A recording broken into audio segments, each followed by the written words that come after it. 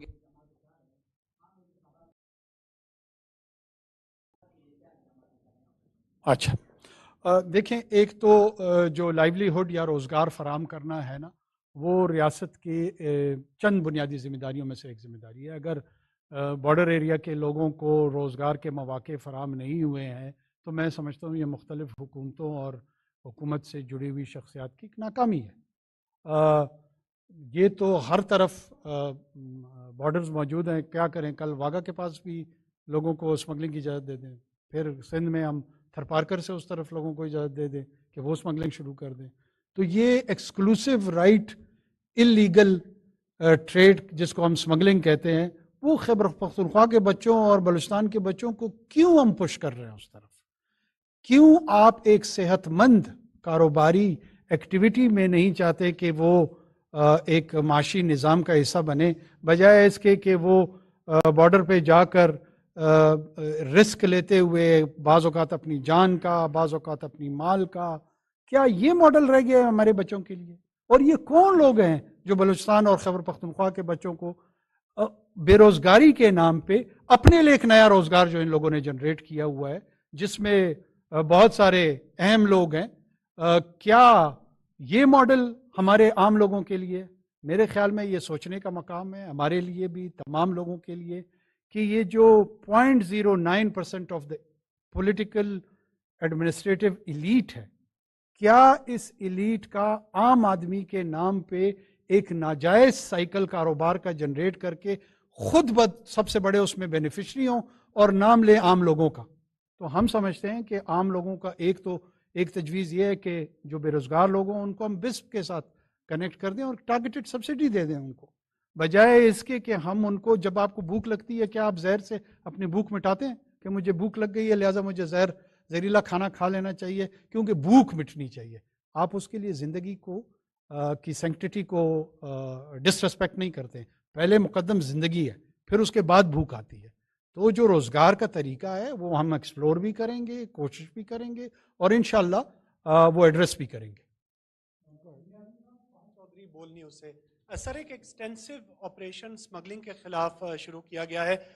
کیا سر کوئی links establish ہوئے ہیں کہ اسمگلنگ مافیا جو ہے اس کی کوئی ٹیرر فائنینسنگ سے کوئی تعلق ہے, یا کسی حد تک یا زیادہ حد تک؟ اور کیا آپ کوئی فال آؤٹ بھی ایکسپیکٹ کر رہے ہیں, کوئی ٹیرر لیئر میں کوئی آپ اضافہ, کوئی دہشت گردی کی لہر میں اضافہ ایکسپیکٹ کر رہے ہیں اسمگلنگ کے خلاف کارروائی کے بعد؟ دیکھیں, ایک جنرک انڈرسٹینڈنگ اس حکومت کی ہے کہ جہاں جہاں دنیا میں اسمگلڈ ایکٹیویٹیز ہوتی ہے, لیٹ سے عراق اور ٹرکش اور سیرین بارڈر پہ آئل ٹریڈ تھا, عراقی آئل ٹریڈ تھا, اس نے ریونیو جنریٹ کی اراؤنڈ $2 بلین, اور وہ ساری کی ساری فنڈنگ داعش کو ہوئی تھی.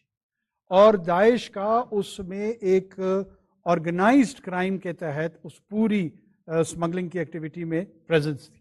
ہمارے ہاں پہ بھی ہماری ایک جنرک انڈرسٹینڈنگ یہ ضرور ہے کہ یہ جو آؤٹ فٹس ہیں, ٹیرر آؤٹ فٹس ہیں, وہ ہولسٹکلی اگر نہیں ہے, پارشلی کسی نہ کسی حد تک ان کا وہ بینیفیشری ہوتے ہیں اس کے. بلوچستان میں آپ کا کیا خیال ہے, یہ جو اتنا لمبے روٹ پہ ٹریڈ ہو رہی ہے اسمگل گڈز, اس میں جو نان اسٹیٹ ایکٹرز ہیں جن کے پیروکیل اور لوکل انفلوئنس ہے, کیا وہ ویزیبلٹی کسی کے پاس ہے کہ وہ اس ریونیو میں اپنا کیا شیئر لے رہے ہیں؟ ہمارے پاس کچھ نہ کچھ اطلاعات ہیں اور ہماری کچھ ویزیبلٹی ہے, and this is one of the reason کہ ہم نے اس پہ کریک ڈاؤن کیا ہوا ہے. اس میں ریلیجس آؤٹ فٹس بھی ہیں, اس میں ایتھنک آؤٹ فٹس بھی ہیں, اس میں آرگنائزڈ کرمنل لیڈرز بھی ہیں.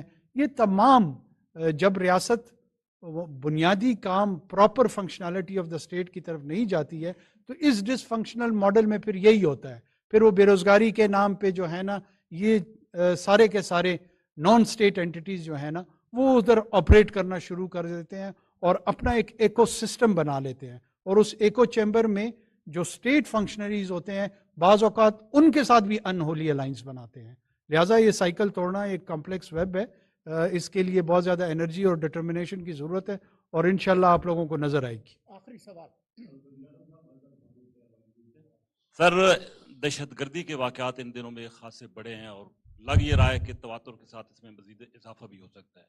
آج انتہائی اہم آپ کی میٹنگ ہوئی ہے جس میں IG صاحبان بھی ہیں, تو اس دہشت گردی کی روک تھام کے حوالے سے کوئی مؤثر اقدامات اٹھائے جا رہے ہیں؟ کیونکہ آگے انتخابات ہونے, امن کے بغیر تو انتخابات بھی نہیں ہو سکتے. دیکھیں, ٹیررزم اور کاؤنٹر ٹیررزم جو ہے نا, وہ ہمارے ایجنڈا میں وہ ٹاپ لسٹ پہ ہے پرائیورٹی میں.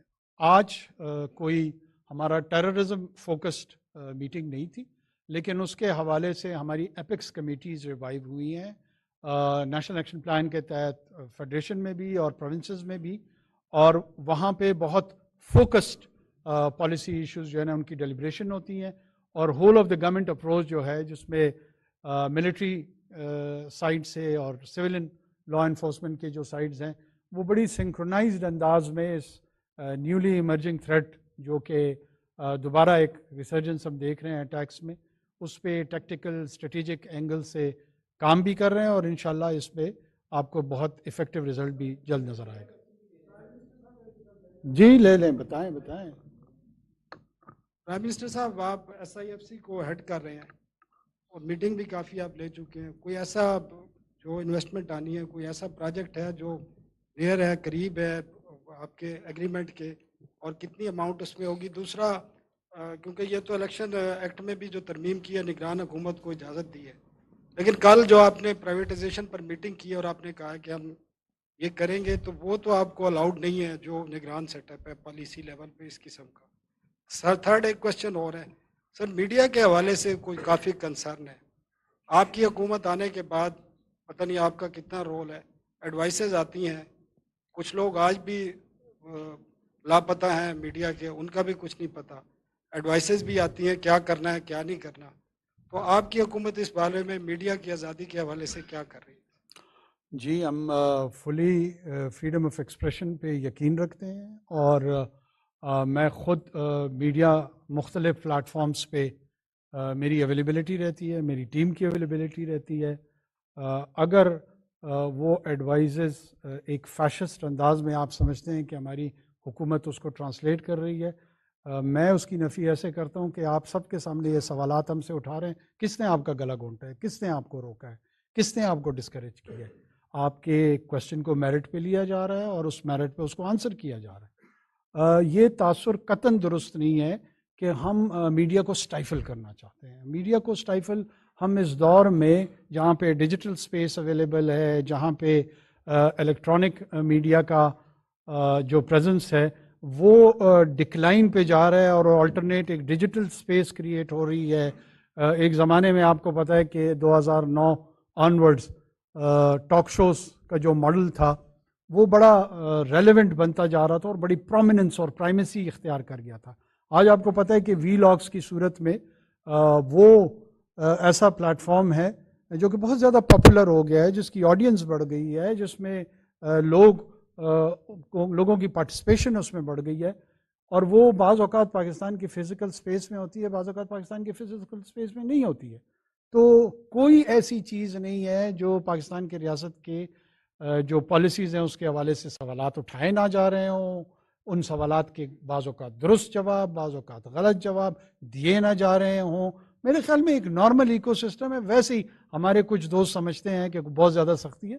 میرا نہیں خیال کہ ہم کوئی بہت ہی ایسی ٹینڈنسی کے تحت جل رہے ہیں جو گسٹاپو دور کو یاد اس کی تازہ کر رہی ہو. اٹس ریلیٹیولی جو ہمارے ڈیموکریٹک انڈیکیٹرز ہیں ریجن کے، اس میں آج بھی پاکستان میں آپ پوری ریجن میں دیکھ لیں، اپنا کمپیریزن کر لیں، جس ریجن میں ہم رہ رہے ہیں شاید پاکستان میں جو فریڈم آف ایکسپریشن اور جو پلیٹ فارمز کی اویلیبلٹی ہے وہ بہت زیادہ ہو. میں کسی برے سٹینڈرڈ کے ساتھ اپنے آپ کو کمپیئر نہیں کرنا چاہتا ہوں، لیکن ایون جو لارجسٹ ڈیموکریسی ہے ذرا وہاں جا کے کمپیئر کریں کہ وہاں پہ جو بڑے بڑے میڈیا آؤٹلیٹس ہیں ان کی کس طرح کی پولیٹیکل الائنمنٹ ہے. وہ ان کی پولیٹیکل لیڈرشپ کے ماں سوائے قصیدے اور جو حوصلہ افزائی ہے اور جو مدح سرائی ہے اس کے علاوہ شاید ہی کوئی چیز آپ کو نظر آتی ہو.